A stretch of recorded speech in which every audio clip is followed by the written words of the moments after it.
بسم اللہ الرحمن الرحیم۔ السلام علیکم۔ حضرت عیسیٰ علیہ السلام نے بنی اسرائیل کے سامنے اپنی نبوت اور معجزات کا اعلان کرتے ہوئے یہ تقریر فرمائی جو قرآن مجید کی سورہ آل عمران میں ہے۔ ترجمہ: وہ رسول میں بنی اسرائیل کی طرف یہ فرماتے ہوئے آئیں گے کہ میں تمہارے پاس تمہارے رب کی طرف سے نشانی لایا ہوں کہ میں تمہارے لیے مٹی سے پرند کی صورت بناتا ہوں اور پھر اس میں پھونک مارتا ہوں تو وہ فوراً اللہ کے حکم سے پرند ہو جاتی ہے، اور میں شفا دیتا ہوں مادر زاد، اندھے اور سفید داغ والے، اور میں مردوں کو جلاتا ہوں اللہ کے حکم سے، اور تمہیں بتاتا ہوں جو تم کھاتے ہو اور اپنے گھروں میں جمع کرتے ہو۔ بے شک ان باتوں سے بڑی نشانی ہے اگر تم لوگ ایمان رکھتے ہو۔ اس تقریر میں آپ نے اپنی 4 معجزات کا اعلان فرمایا: مٹی کے پرند بنا کر ان میں پھونک مار کے اڑا دینا، مادر زاد اندھے اور کوڑی کو شفا دینا، مردوں کو زندہ کرنا، اور جو کچھ کھایا اور جو کچھ گھروں میں چھپایا اس کی خبر دینا۔ اب ان معجزات کی کچھ تفصیل بھی پڑھ لیجئے۔ مٹی کا پرند بنا کر اڑا دینا۔ جب بنی اسرائیل نے یہ معجزہ طلب کیا مٹی کا پرند بنا کر اڑا دیجئے تو حضرت عیسیٰ علیہ السلام نے مٹی کے چمگادڑ بنا کر اڑا دیے۔ حضرت عیسیٰ علیہ السلام نے پرندوں میں سے چمگادڑ کو اس لیے منتخب کیا کہ پرندوں میں سب سے بڑھ کر مکمل اور عجیب و غریب یہی پرندہ ہے کیونکہ اس کے دانت بھی نہیں ہوتے، یہ بغیر پر کے اپنے بازوؤں سے اڑتا ہے، اور یہ جانوروں کی طرح بچے بھی دیتا ہے اور اس کو حیض بھی آتا ہے۔ روایت ہے کہ جب تک بنی اسرائیل دیکھتے رہتے تب تک یہ چمگادڑ اڑتے رہتے اور ان کی نظروں سے اوجھل ہو جاتے اور گر کے مر جاتے تھے۔ ایسا اس لیے ہوتا تاکہ خدا کے پیدا کیے ہوئے اور بندے کے پیدا کیے ہوئے پرند میں فرق اور امتیاز باقی رہے۔ مادرزاد اندھوں اور کوڑیوں کو شفا دینا۔ روایت ہے کہ ایک دن میں 50 اندھوں اور کوڑیوں کو آپ کی دعا سے اس شرط پہ شفا حاصل ہوئی کہ وہ ایمان لے آئیں۔ مردوں کو زندہ کرنا۔ روایت ہے کہ آپ نے 4 مردوں کو زندہ فرمایا، ایک عازر اپنے دوست کو، ایک بڑھیا کے لڑکے کو، ایک اشرف وصول کرنے والی لڑکی کو، حضرت سام بن نوح علیہ السلام کو۔ یہ حضرت عیسیٰ علیہ السلام کے ایک مخلص دوست تھے۔ جب ان کا انتقال ہوا تو اس وقت آپ اپنے دوست سے 3 دن کی دوری کے مسافت پر تھے۔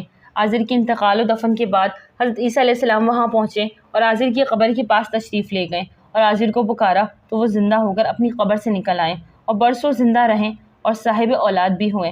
بڑھیا کا بیٹا یہ مر گیا تھا اور لوگ اس کا جنازہ اٹھا کر اسے دفن کرنے کے لیے جا رہے تھے۔ ناگہاں حضرت عیسیٰ علیہ السلام کا ادھر سے گزر ہوا تو وہ آپ کی دعا سے زندہ ہو کر جنازے سے اٹھ بیٹھا اور کپڑے پہن کر اپنے جنازے کی چارپائی اٹھائے ہوئے اپنے گھر آ گیا اور مدتوں زندہ رہا اور اس کی اولاد بھی ہوئی۔ عاشر کی بیٹی یہ چنگی وصول کرنے والی کی لڑکی مر گئی تھی، اس کی موت کے ایک دن بعد حضرت عیسیٰ علیہ السلام کی دعا سے زندہ ہو گئی اور بہت عرصے تک زندہ رہی اور اس کے کئی بچے بھی ہوئے۔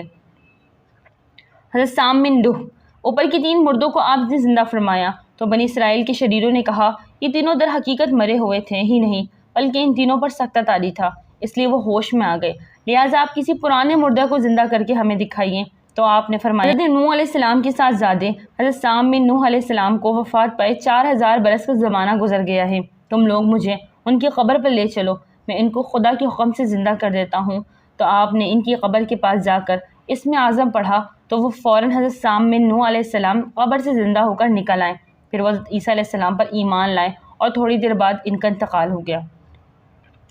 حدیث شریف میں ہے کہ حضرت عیسیٰ علیہ السلام اپنے مکتب میں بنی اسرائیل کے بچوں کو ان کے ماں باپ جو کچھ کھاتے اور جو کچھ گھروں میں چھپا کے رکھتے تھے وہ سب بتا دیا کرتے تھے، اور بچے گھروں میں آ کر اپنے والدین کو سب کچھ بتا دیا کرتے تھے۔ جب والدین نے بچوں سے دریافت کیا کہ تمہیں ان باتوں کی کیسے خبر ہو جایا کرتی ہے تو بچوں نے بتایا کہ ہم کو حضرت عیسیٰ علیہ السلام مکتب میں بتا دیا کرتے ہیں۔ یہ سن کر ماں باپ نے بچوں کو مکتب جانے سے روک دیا اور کہا کہ حضرت عیسیٰ علیہ السلام جادوگر ہیں۔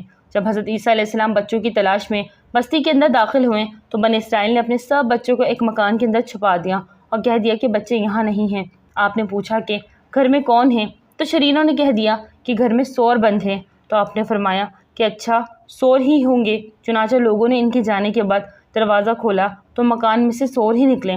اس بات کا بنی اسرائیل میں چرچا ہو گیا اور بنی اسرائیل نے غیظ و غضب میں بھر کے آپ کے قتل کا منصوبہ بنایا اور پلان بنا لیا۔ یہ دیکھ کر حضرت عیسیٰ علیہ السلام کی والدہ حضرت بی بی مریم آپ کو ساتھ لے کر مصر کی طرف ہجرت کر گئی۔ اس طرح آپ شریروں کے شر سے محفوظ رہیں۔ ناظرین ویڈیو اچھی لگے تو لائک کریں، چینل کو سبسکرائب کریں اور دعا میں یاد رکھیں۔ السلام علیکم۔ ایک بحری جہاز میں کافی بوجھ تھا۔ سفر کے دوران طوفان کی وجہ سے ہچکولے کھانے لگا۔